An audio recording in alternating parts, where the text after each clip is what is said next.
Hello दोस्तों, स्वागत है आपका क्रिकेट टाइम आउट 11 चैनल पे। और आज जो हम मैच कवर करने वाले हैं वो है India women versus West Indies women के बीच का थर्ड ओडीआई मैच, जो होने वाला है 27 दिसंबर को सुबह 9:30 बजे इंडियन स्टैंडर्ड टाइम के हिसाब से। अब जो सबसे इंपॉर्टेंट बात है वो ये कि आपको हमारा cricket time out 11 YouTube channel subscribe कर लेना है। वहाँ पे आपको डेली बेसिस पे मैच का वीडियो अपडेट और एनालिसिस मिलता रहेगा। और उसके साथ साथ आप हमारा cricket time out 11 Telegram channel भी ज्वाइन कर लीजिए। तो कोई भी लाइव अपडेट जैसे टॉस रिजल्ट, पिच रिपोर्ट, कोई भी प्लेयर टीम के अंदर आता है, कोई भी प्लेयर टीम से बाहर जाता है, या फैंटेसी साइट की टीम, ये सारी इन्फॉर्मेशन आपको हमारे टेलीग्राम चैनल पे मिल जाएगी। बात करते हैं मैच वेन्यू और पिच एनालिसिस की। तो मैच होने वाला है कोताम्बी स्टेडियम वडोदरा में, और यहाँ की पिच जो रहती है बैटिंग के लिए काफ़ी ज़्यादा एडवांटेजेस है, और बैटिंग काफ़ी इजी होता है। बॉल जो है बल्ले पे आसानी से आती है। बात करें आउटफील्ड की तो वो भी थोड़ा सा फास्ट है, उसकी वजह से रन स्कोरिंग थोड़ा सा और भी ज़्यादा इजी होता है। अगर कवर्स का फील्डर आपने छका दिया तो मोस्ट प्रोबेबली वो बाउंड्री में ही कन्वर्ट हो जाता है। बात करें सीम मूवमेंट की तो यहाँ पे उतना सीम मूवमेंट नहीं है, पेसर्स के लिए पिच से उतनी मदद नहीं है, लेकिन जो हार्ड लेंथ पे बॉल रख रहे हैं और विकेट टू विकेट रख रहे हैं उनको फिर भी थोड़ा सा एडवांटेज रहेगा। और स्पिनर्स के लिए भी पिच में थोड़ा बहुत रहेगा, क्योंकि सेकेंड इनिंग्स में आते आते ना विकेट थोड़ा सा स्लो हो जा रहा है। बात करते हैं प्रीवियस स्कोर्स की, तो अभी इसी सीरीज़ में जो 2 मैच हुए हैं वो देख लेते हैं। पहले मैच में इंडिया वुमेन ने बनाए 313 रन 9 विकेट के नुकसान पे 50 ओवर्स में। वेस्ट इंडीज़ वुमेन चेस करते हुए 103 रन पे ऑल आउट हो गई। इस मैच में पेस को 7, स्पिन को 10 विकेट मिले थे। फिर बात करते हैं नेक्स्ट मैच की। वहाँ इंडिया वुमेन ने बनाए 358 रन 5 विकेट के नुकसान पे। वेस्ट इंडीज़ वुमेन 243 रन पे ऑल आउट हो गई। इस मैच में पेस को 4 और स्पिन को 10 विकेट्स मिले थे। बात करते हैं एक्सपेक्टेड स्कोर की, तो 250 से 280 के बीच में एक्सपेक्टेड स्कोर होना चाहिए। और अगर इंडिया पहले बैटिंग करता है ना तो ये और भी ऊपर जा सकता है। बात करें अगर हेड टू हेड रिकॉर्ड की, तो दोनों टीमों ने 28 मैचेस खेले हुए हैं। 23 मैचेस इंडिया ने जीते हुए हैं, वहीं 5 मैच वेस्ट इंडीज़ जीती हुई है। बात करते हैं लास्ट 5 मैच की परफॉर्मेंस की, तो इंडिया 5 में से 3 जीत के आ रही है। वहीं वेस्ट इंडीज़ का फॉर्म इस समय ओडीआई में काफ़ी ख़राब चल रहा है। बात कर लेते हैं इंडियन टीम वुमेन टीम के प्लेइंग 11 की, तो स्मृति मंदाना ओपन करेंगी प्रतिका रावल के साथ। फिर आएंगी हरलीन देवल, हरमनप्रीत कौर, जमाइमा रॉड्रिगेज, ऋचा घोष, दीप्ति शर्मा, साइमा ठाकुर या मिन्नू मनी में से कोई भी एक, टिटा साधु, प्रिया मिश्रा और रेणुका सिंह। अब देखिए इंडिया ना ये सीरीज़ ऑलरेडी जीत चुकी है, तो हो सकता है आपको कुछ और नए प्लेयर्स भी खेलते हुए दिख जाए। हो सकता है तनुजा कन्वर भी आपको इस मैच में खेलती हुई दिखे। बात करें यहाँ पे ओवर डिविजन्स की, तो देखिए रेणुका सिंह, प्रिया मिश्रा, टिटा साधु, दीप्ति शर्मा अपने पूरे पूरे ओवर करेंगी। उसके बाद जो बचे हुए 10 ओवर हैं वो आपको साइमा ठाकुर, मीनू मनी, इन दोनों में से जो भी खेलता है वो करता हुआ दिखेगा प्रतिका रावल के साथ। बात करें अगर डेथ ओवर्स की, तो डेथ ओवर्स में मोस्ट प्रोबेबली दीप्ति शर्मा और रेणुका सिंह आपको दिखनी चाहिए। बात कर लेते हैं इंडियन वुमेन टीम के प्लेयर स्टैट्स की, तो स्मृति मंदाना रिसेंट फॉर्म काफ़ी ज़्यादा अच्छा चल रहा है। पूरे T20 सीरीज़ में लगातार 50 मारे थे इन्होंने 3। उसके बाद फिर यहाँ पे 105, 91, 53 का स्कोर। इससे पहले भी लास्ट के अगर आप और भी मैचेस देखेंगे ना तो 2 सेंचुरीज और लगाई हैं रिसेंट में। तो फॉर्म काफ़ी ज़्यादा अच्छा चल रहा है। मैंडेटरी पिक रहेंगी, एक डिफरेंशियल कैप्टन ऑप्शन रहेंगी आपके लिए ग्रैंड लीग में और स्मॉल लीग में भी। फिर आती है प्रतिका रावल, तो दोनों ही मैचेस में अच्छा दिखाया है। पहले मैच में उतना नॉक में नहीं लग रही थी, उतना टच में नहीं लग रही थी, लेकिन सेकंड मैच में काफ़ी अच्छा खेली। उसके बाद बॉलिंग का भी अब बैकअप रहेगा, इसलिए मैंडेटरी पिक रहेंगी, इनको भी ज़रूर कवर करके चलिए। फिर आती है हरलीन देवल, तो लास्ट मैच में 115 रन का अच्छा नॉक खेला, कॉन्फिडेंस काफ़ी हाई होगा। हमारी अगर आपने पिछले मैच की वीडियो टीम देखी होगी ना, तो हरलीन देवल उस टीम में इंक्लूडेड थी एज अ ट्रम्प कार्ड। और आपने अगर उस टीम से कंटेस्ट ज्वाइन करे होंगे तो आप आराम से वो मैचेस जीते होंगे। तो ये भी आपके लिए एक ट्रम्प कार्ड पिक होएंगी, और फॉर्म भी सही दिख रहा है तो आराम से आप इनको लेके चल सकते हैं। फिर आती है हरमनप्रीत कौर। अभी तक बड़े नॉक्स नहीं आए हैं इस टूर्नामेंट में, लेकिन ये भी काफ़ी ज़्यादा अच्छी प्लेयर है, इनको भी आप बैक करके चलिए, एक अच्छी ऑप्शन रहेंगी आपके लिए स्मॉल लीग के हिसाब से। फिर आती है जमाइमा रॉड्रिगेज, तो फॉर्म इनका भी काफ़ी अच्छा चल रहा है। बस दिक्कत यही है कि बैटिंग ऑर्डर काफ़ी नीचे है। तो और अगर इंडिया का टॉप ऑर्डर टिक जाता है और फिर हरलीन देवल भी अब फॉर्म में है, हरमनप्रीत कौर भी फॉर्म में है, तो अगर इंडिया का टॉप ऑर्डर ज़्यादा देर तक चल जाएगा फिर बैटिंग इनकी बिल्कुल एंड में आएगी और वहाँ पे फिर हिटिंग करने के चक्कर में आउट हो सकती हैं। फिर आती है ऋचा घोष, तो फॉर्म इनका भी अच्छा चल रहा है, मैंडेटरी पिक रहेंगी, कीपिंग सेशन से अच्छी ऑप्शन रहेंगी, आराम से लेके चल सकते हैं। फिर आती है दीप्ति शर्मा, डुअल रोल रहेगा, बैटिंग बॉलिंग दोनों का बैकअप रहेगा, डेथ में बॉलिंग करेंगी, तो ये भी मैंडेटरी पिक है, ज़रूर कवर करके चलिए।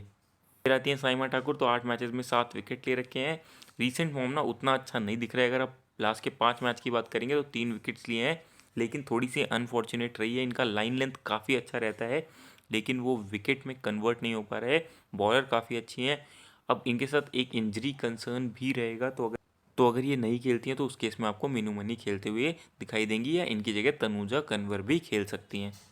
तो अगर खेलती हैं तो एक अच्छे पे रहेंगी, आप आराम से टीम में कवर करके चल सकते हैं।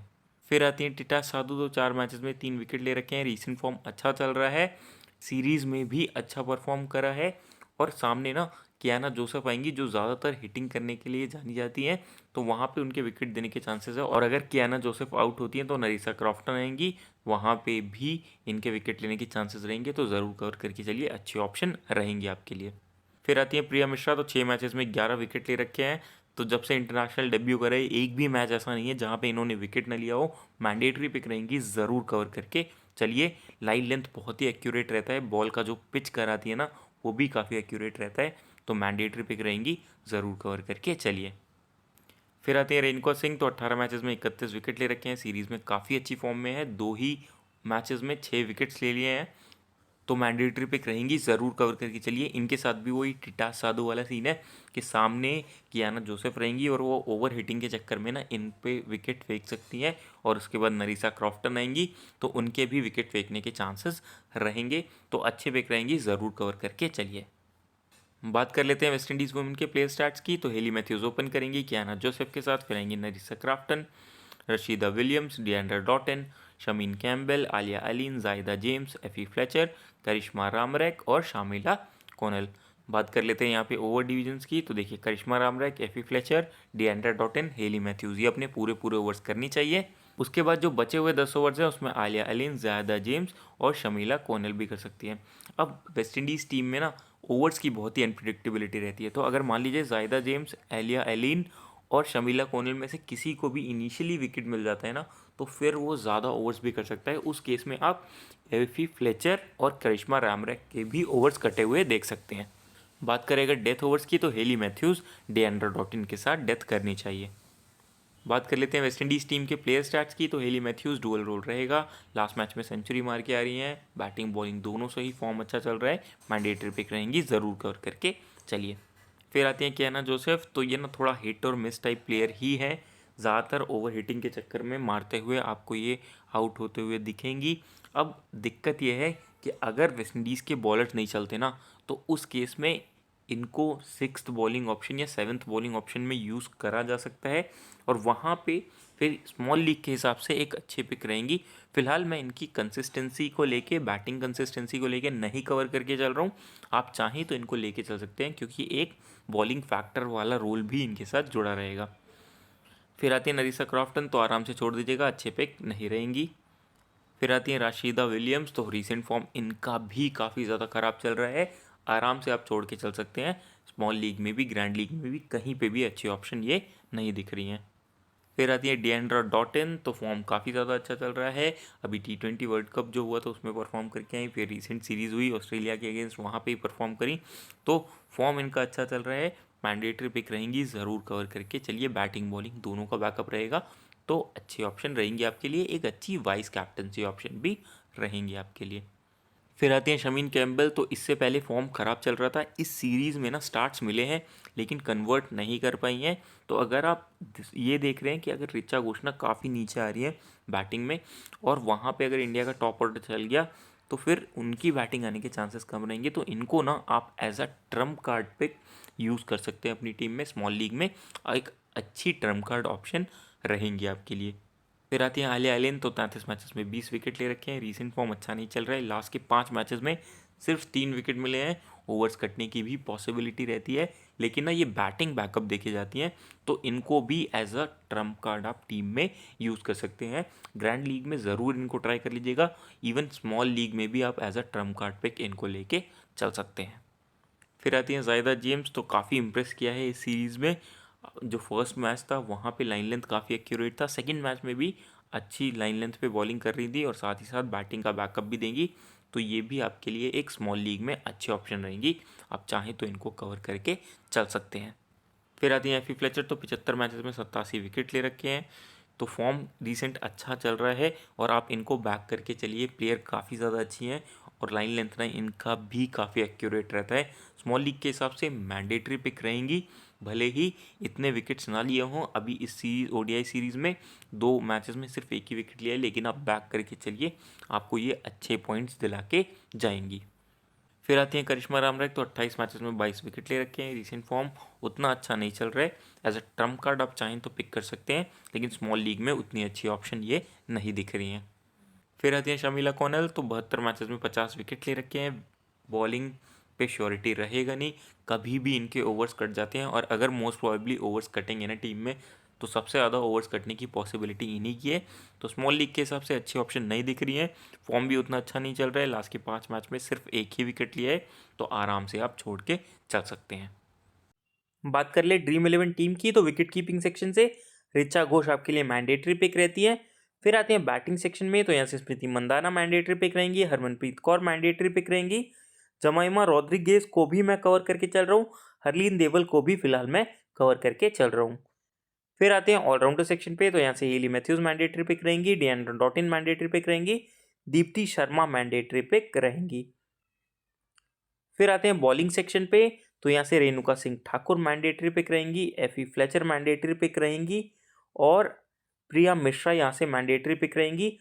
अब देखिए, आप चाहें तो बैटिंग सेक्शन से हरलीन देवल या जमाइमा रॉड्रिगेज किसी पे भी रिस्क लेके यहाँ पे एक इंडिया का बॉलर बढ़ा सकते हैं। चाहे आप टिटा साधु को कवर कर लीजिए, चाहे आप साइमा ठाकुर को कवर कर लीजिए। नीचे जायदा जेम्स भी आपके लिए एक अच्छी ट्रम्प कार्ड पिक रहेंगी। बात कर ले कैप्टन वाइस कैप्टन की, तो हेली मैथ्यू सबसे अच्छी कैप्टनसी ऑप्शन रहेंगी। वाइस कैप्टनसी ऑप्शन में मैं डिएंड्रन डॉटिन को लेके चल रहा हूँ। तो कुछ इस प्रकार की रहेगी हमारी टीम, और अगर इसमें कोई भी चेंजेस होते हैं तो आपको टेलीग्राम चैनल पे मिल जाएंगे। उसके लिए टेलीग्राम चैनल को ज्वाइन कर लीजिएगा, और जो सबसे इंपॉर्टेंट बात है कि हमारे यूट्यूब चैनल क्रिक टाइम आउट 11 को ज़रूर से सब्सक्राइब कर लें। वहाँ पे आपको डेली बेसिस पे मैच का वीडियो अपडेट्स और एनालिसिस मिलता रहेगा, और जब आप वीडियोज़ देखते हैं ना, तो आपका मैथ सेंस बढ़ता है, गेम का अंडरस्टैंडिंग बढ़ता है और प्लेयर्स का नॉलेज बढ़ता है। और फिर जब आप अपने हिसाब से टीम बनाएंगे ना, तो आप ज़्यादा इम्पैक्ट वाली, ज़्यादा इफेक्टिव टीम बनाएंगे। तो इसलिए वीडियोज़ को ज़रूर देखें, पूरा देखें, वीडियोस को लाइक करें, चैनल को सब्सक्राइब करें। मिलते हैं अगली वीडियो के साथ। Thank you.